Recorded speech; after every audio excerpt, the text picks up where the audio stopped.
Artiste passionné, il est auteur, compositeur, interprète. De grands hommes tels que Bob Dylan, Bruce Springsteen, Bernard Lavilliers ou encore Léo Ferré lui ont fait prendre conscience qu'il devait construire son univers et l'ont amené à se réaliser tel qu'il est aujourd'hui. Il parcourt la France pour partager son art et n'hésite pas à aller à l'étranger. Laurent Picot.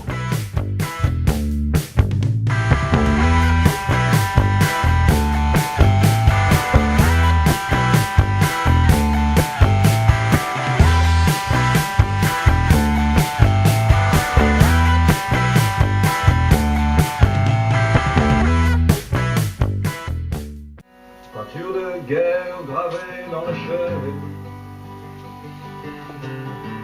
autour du feu des villes dansent les nouveaux guerriers. Autour du feu des villes gueulent les nouveaux guerriers. Toutes leurs légitimes espérances trouvent leur force et s'avancent en cadence.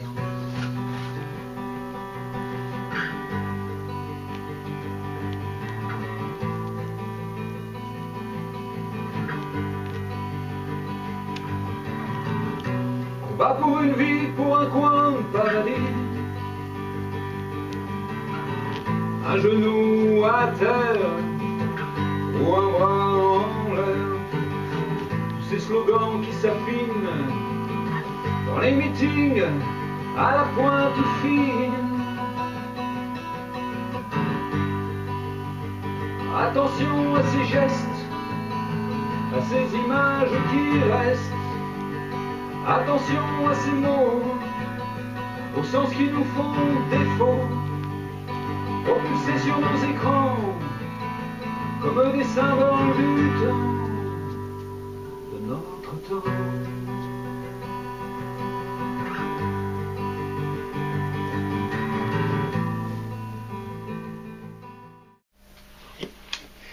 Laurent, bonjour. Alors, tu es auteur, compositeur, interprète. Oui. Tu sévis pas que dans la région, tu bouges pas mal. Hein. Tu as une structure où tu joues tout seul, tu joues à deux, tu joues à trois. Tu aimes Bernard Lavilliers. Bachung, tu as un set Bachung, mais je vais parler de Bernard Lavilliers. C'est un fervent défenseur de la cause ouvrière. Et toi, le milieu ouvrier, en fait, t'en viens. Oui, j'en viens exactement. Enfin, mon histoire familiale influe, j'en parle parce que ça influe dans mon travail artistique, évidemment.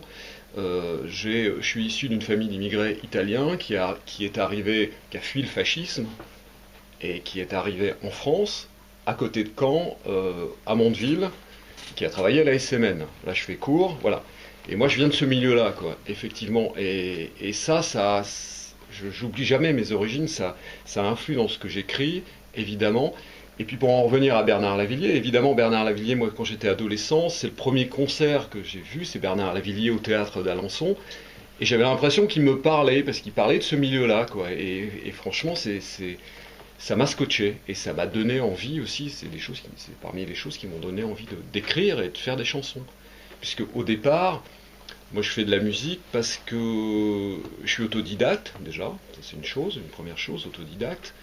Et j'ai eu envie, j'ai appris la guitare, pas parce que j'étais un passionné de guitare, mais tout simplement pour pouvoir écrire des chansons. Ça a été une obsession à partir de l'adolescence, j'ai voulu faire ça, mais comme mes parents n'avaient pas les moyens de me payer des cours, il a fallu que je me démerde, quoi, tout simplement. Donc j'ai écouté, j'ai regardé, j'ai été pioché, j'ai pris les choses en main, et puis je me suis construit ma méthode pour écrire mes chansons, quoi. D'accord. Et t'as un événement qui... Alors, tout à l'heure, Sylvain nous parlait de prendre sa vie en main. Et donc, il y a un événement, un truc assez grave quand même que tu as vécu, qui t'a fait changer ta façon de voir les choses. Complètement, oui. Oui, c'est arrivé il y a à peu près 5 ans maintenant, oui, effectivement. Donc j'ai failli mourir, et à partir de ce moment-là, ma vie a complètement changé, effectivement. J'ai plein de projets en cours, et tout ce que j'ai envie de faire, je le fais, je le tente en tout cas. Voilà. Avant, je me disais, oui, j'ai le temps, oui, on verra. Non, non, tout ce que j'ai envie de faire, je le fais. Et puis aussi sur le ressenti, c'est pour ça que ce débat aujourd'hui m'intéressait beaucoup, parce que sur le ressenti, sur l'envie de reprendre sa vie en main, quand j'arrive dans un endroit qu'effectivement, voilà, je ressens pas les choses, je suis pas bien, je me tire, voilà. Je fais vraiment, j'écoute, ça fait un peu rire quelquefois, j'écoute ce que je ressens, j'écoute mon corps en fait. Voilà, simplement, j'arrive dans un endroit, ça va pas, je m'en vais. Voilà, ma relation avec les autres, c'est comme ça, quoi. Et surtout aussi, parce à l'instant on en parlait, j'insiste là-dessus, je reprends le contrôle sur certaines choses dans ma vie, quoi. Aussi bien dans ma vie professionnelle, comme on disait tout à l'heure. Souvent dans le milieu musical, voilà, on n'est pas signé sur les maisons de disques parce que c'est les méchants producteurs, c'est ceci, cela. Parce que moi, je ne conçois plus les choses comme ça. On a créé notre label, on a créé notre structure, on prend les choses en main, on fait ce qu'on sait faire, et voilà, on arrête de s'en prendre au milieu. Bon, le milieu artistique, il est ce qu'il est. Il y a des portes qui sont fermées, c'est pas grave, on rentre par la fenêtre. Voilà. Voilà, tout ça, ça vient effectivement de cet événement qui m'est arrivé il y a quelques années. Parce que tu es entouré de musiciens, tu as un ingénieur du son. Tout à fait, toute une structure en fait. Bon, j'ai deux musiciens qui m'accompagnent, Michel Caro, je l'ai cité, Michel Caro à la basse, Pascal Contentin à la batterie, un ingénieur du son, Jean-Pierre Coletti, avec qui aussi on travaille ensemble, on organise des concerts, on est dans une structure voilà, de tourneurs. Voilà, on a tout, et puis tout un tas de gens qui gravitent autour de nous, des photographes, voilà, on a monté notre réseau, quoi, voilà. C'est ça, le réseau. C'est le mot-clé, le réseau. Et pouvoir exister, en fait. Au lieu d'attendre toujours après, machin, de frapper à certaines portes qui, de toute façon, sont fermées pour nous. Voilà. Je prendrai l'exemple simplement des salles de musique actuelles qui nous sont fermées. Bon, on va pas s'étendre sur le débat, ça serait trop long. Nous, ce qu'on a fait avec Jean-Pierre Coletti, avec l'association SMN, on travaille dans une salle à Caen et on organise des concerts pour des gens qui n'ont pas accès à ces salles de musique actuelles. Voilà. Au lieu de s'en prendre, de monter des dossiers qui n'aboutissent jamais, on prend les choses en main et puis on programme ces gens-là. Mais quel bonheur de pouvoir voir des gens sur une scène qui n'ont pas accès à toutes ces salles de musique actuelles, de leur donner la possibilité de se produire dans des bonnes conditions, dans une bonne petite salle. Voilà. C'est quand même, enfin, moi je trouve ça un peu malheureux parce que les salles, c'est nos deniers. Hein. Voilà, tout à fait. Normalement, tout le monde devrait y avoir accès en tant qu'artiste et en tant que spectateur aussi. Voilà, c'est pas le cas. C'est pas le cas. Donc, voilà, au lieu de se lamenter, de pleurer, on a décidé de faire ça, de prendre les choses en main d'une certaine manière. Et qu'est-ce qui a fait? Est-ce que ça, moi, j'ai connu ça à une époque, et puis j'ai des amis qui ont connu ça, qui à un moment donné, ils ont quitté la capitale, et puis ils sont partis, ils ont fait un truc complètement à l'opposé de ce qu'ils faisaient. Qu'est-ce qui a fait qu'à un moment donné, tu as décidé, qu'est-ce qui a pu te pousser à changer en fait? C'est un vieux rêve de gosse, quoi. Moi, ce que je voulais faire dans la vie, à part de la musique, je ne voulais rien faire d'autre que de la musique.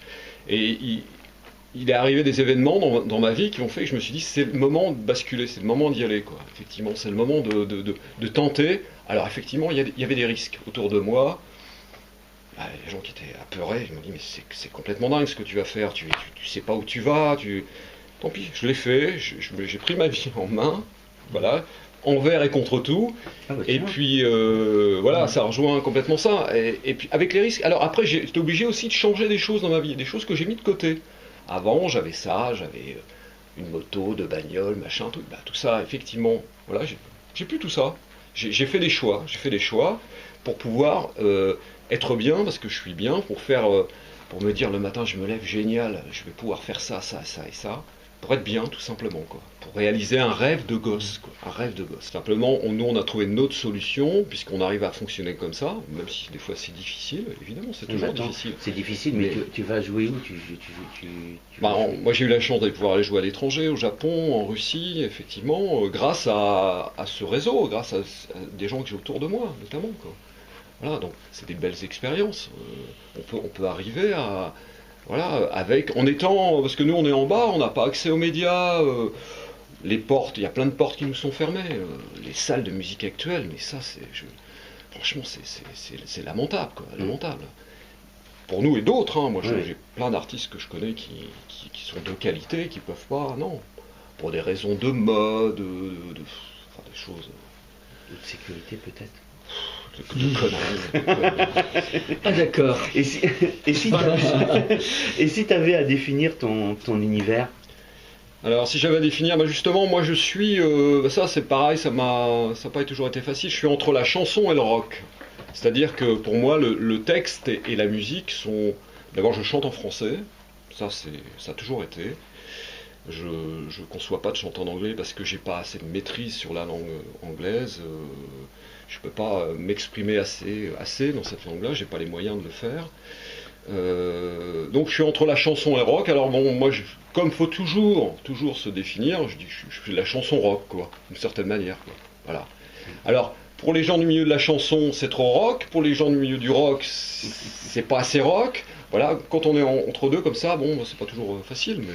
L'important, si on va aller dans le thème de la matinée, c'est d'apporter de l'énergie, et de la bonne énergie. Voilà. Mais tu fais du Laurent Picot.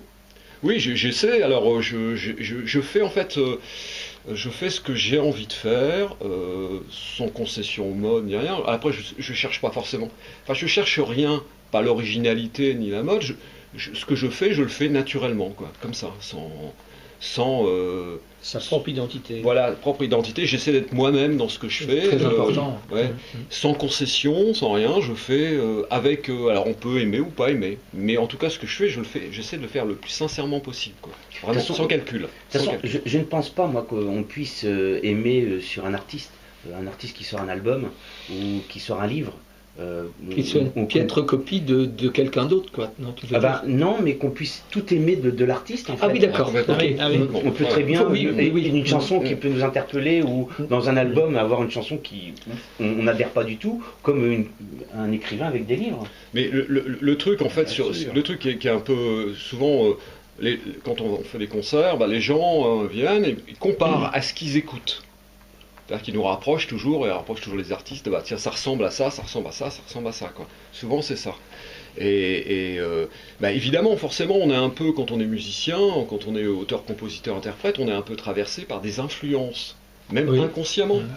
Quelquefois, moi, quand je travaille sur quelque chose, je me dis, merde, j'ai déjà entendu ça quelque part, quoi. Parce qu'effectivement, comme j'écoute beaucoup de musique, voilà, il y a un mot, une phrase, une mélodie, voilà, bon, bah là, faut essayer de faire attention à ça, mais c'est pas facile. Dis-moi, Laurent, pour quelqu'un qui veut pas être original ou qui se décrit comme pas original, ton site, il est quand même un des rares que je connaisse, avec un petit icône Japon. Oui. C'est rare, ça. Oui, c'est rare, mais c'est parce que comme j'ai été au Japon, on clique dessus, on a une présentation en japonais, voilà. Bon, je maîtrise pas totalement le japonais. Moi, pas sur toi, moi non plus. Bien. Alors justement, c'est ça ma deuxième question, tu me la sers sur un plateau. Bah, dans ton genre musical, tu te définis entre le rock et la chanson. Alors qu'est-ce qui fait que ça marche au Japon? Parce que je suis français, parce que je chante en français. Et les Japonais adorent la langue française. Ça, non? Bah oui, parce que c'est doux à leurs oreilles. Ah, d'accord. Ouais, D'autres que toi ont du succès là-bas, mais... Oui, et puis aussi parce que être français, ils ont une certaine image de la France. La France, c'est Paris, le romantisme, l'amour. Voilà, il y a tout ce côté comme ça, c'est incroyable. D'ailleurs, ils ont une certaine image. Moi, de temps en temps, je leur dis attention. La France, c'est pas que ça, quoi. Voilà, forcément, parce que... Mais déjà, c'est toute la culture française. Tu as des chansons comme Peinture de guerre. Ah, Peinture de guerre. Celle qu'on a écoutée tout à l'heure, Les Nouveaux Gauchistes. Donc, tu as des chansons qui ont une certaine connotation politique ou pas? Oui, je crois, oui, sincèrement. Ouais. Oui, complètement. Oui, effectivement, ça me vient aussi de mon enfance, de mes origines, effectivement, oui. Après, ça, c'est un truc pour moi extrêmement, c'est pas toujours facile à faire, il faut faire attention, de ne pas tomber dans les clichés, de ne pas tomber dans les lieux communs, mais cette chanson, Peinture de guerre, qui a été écrite dans les années 90, après je l'ai ressortie sur un album, je l'ai retravaillée. Et puis quand je vois ce qui se passe en ce moment, je me dis, c'est marrant, elle a une résonance particulière, quoi. Voilà, il y a des chansons comme ça, c'est assez marrant. Sur l'instant, on ne se rend pas compte, et puis quand on prend du recul avec les années, on se dit, Ah oui, quand même, oui, effectivement, elle est toujours d'actualité, quoi. Voilà. Toujours d'actualité. T'as des choses que tu voudrais nous dire? T'as une actualité? Oui, j'ai pas mal de concerts qui viennent, donc ce que je conseille, c'est d'aller voir sur mon site internet. Oui, on voudrait bien, oui, je Voilà. voudrais bien. Voilà, www.laurentpicot en minuscule.com. Une carte de visite, non? Oui, carte de visite, Picot, P-I-Q-O-T surtout. Ah, Et d'accord. puis, voilà. Et puis voilà, d'aller voir, il y a une rubrique concert, et puis de venir, surtout nous on existe beaucoup, encore une fois, on existe beaucoup par la scène. La scène, c'est vraiment notre lieu, tout est fait, tout est axé là-dessus. On sort des disques, mais on fait beaucoup de concerts, c'est là qu'on existe réellement. Parce que c'est là qu'on peut exister. Les grands médias, pour nous, c'est fermé. Donc, et puis c'est aussi... moi, ce que je préfère dans la musique, c'est écrire des chansons et les jouer sur scène. Voilà, ça, je trouve que c'est vraiment... Tu vois, j'ai préféré utiliser un enregistrement guitare-voix fait dans ta chambre pour t'annoncer dans l'émission, parce que je trouvais ça sympa. Et puis je me suis dit que peut-être tu pourrais nous en faire une. Ah bah oui, peut-être, oui. C'est une idée. Oui. Qu'est-ce que t'en penses? Ah oui, effectivement. Eh ben, tu sors ta guitare? Oui. Allez, vendu. Donc pour BCTV en direct, nous allons avoir Laurent qui va nous faire l'honneur de nous faire une chanson. Donc il prépare sa guitare et voilà.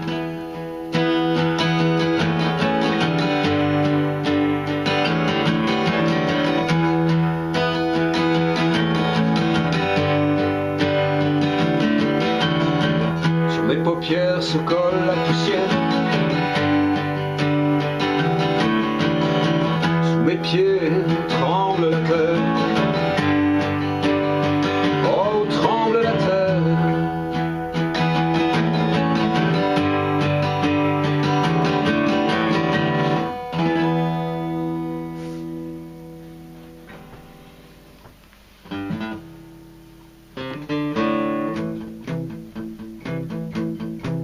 Chanson qui s'appelle Policier. C'est pas très positif, ça. Non, mais c'est actuel. Oui, voilà. Seul sur l'échangeur, en cavale par une nuit humide, j'aperçois les dernières lueurs de mon usine vide. Permis, papier d'identité, je n'ai rien de tout cela, mais je suis conscient de tout ce que j'ai fait. Enfin je le crois, monsieur le policier, s'il vous plaît ne m'arrêtez pas, non, non, ne m'arrêtez pas, ne m'arrêtez pas. C'est pas gagné, hein. Merci beaucoup Laurent. Voilà, c'était quelques petits extraits. Si vous voulez entendre tout, venez nous voir en concert. Voilà. Eh bien écoute, on ira sur ton site. Oui. Merci pour tout. Merci à vous beaucoup. tous. Et tu passes la main? Et je passe la main.